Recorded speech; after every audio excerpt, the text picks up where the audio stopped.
Donc, je m'appelle Caroline Vramouth et je suis commissaire de l'exposition Jardinet.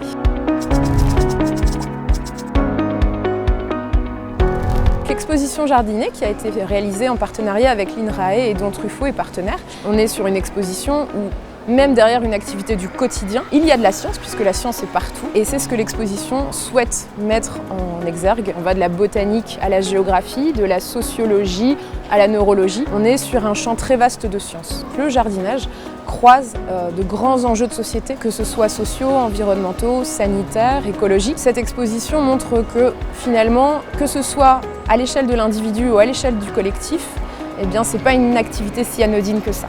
On va découvrir par exemple les familles botaniques et les vertus médicinales que certaines familles de plantes peuvent avoir. On va par exemple montrer à quel point le jardin nous fait du bien, à quel point jardiner fait du bien à notre cerveau. Quand on jardine à plusieurs dans un jardin partagé, il y a du lien qui se crée. Ça peut être un puissant moteur pour intégrer des nouvelles personnes qui arrivent dans une ville par exemple. Un geste écologique aussi, puisque par exemple dans le jardin spontané, on montre à quel point le jardin est un écosystème à part entière et essayer de comprendre cet écosystème. On va également montrer dans le jardin qui s'adapte, par exemple, que le jardin peut aussi contribuer à finalement mieux vivre ce réchauffement climatique.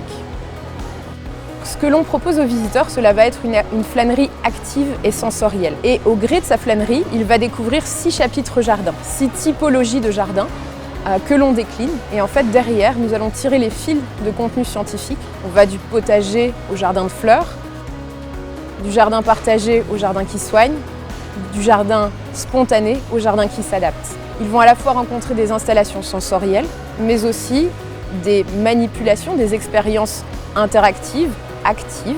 On a essayé de ramener le côté sensible et émotionnel du jardin. C'est pour ça qu'on a des cabanes sensorielles qui vont mettre en exergue les sens des visiteurs. On va permettre aux visiteurs de sentir des essences au potager, de voir des fleurs magnifiques colorées en origami, d'écouter l'ambiance d'un jardin partagé, de découvrir un jardin à l'envers qui est inspiré du jardin punk d'Éric Lenoir. Il a une philosophie de jardinage bien à lui et c'est parfois jardiner un petit peu à l'envers.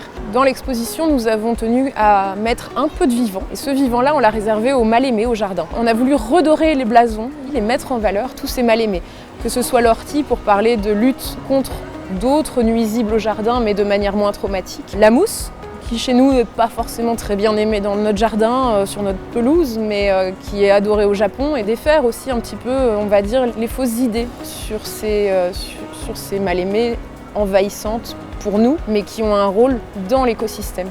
Le jardinier, lutter contre la nature, il s'épuisera beaucoup plus vite que la nature en elle-même. Par contre, coopérer avec le vivant, là, ça devient quelque chose d'intéressant. Et donc dans l'exposition, on essaye aussi de faire passer ce message-là, que de coopérer avec le vivant, de comprendre le vivant dans lequel on s'inscrit, permet de se reconnecter grandement avec un lieu qui nous fait du bien. Le jardinage, c'est quelque chose de très empirique. On essaye, on apprend de ses erreurs, on continue, on fait autrement. Enfin, c'est vraiment quelque chose qui s'apprend pas à pas. Il n'y a pas une manière de faire et souvent, dans cette exposition, quand on a interrogé des jardiniers, on s'est rendu compte qu'il y a autant de méthodes et de techniques et de manières de faire que de jardiniers finalement.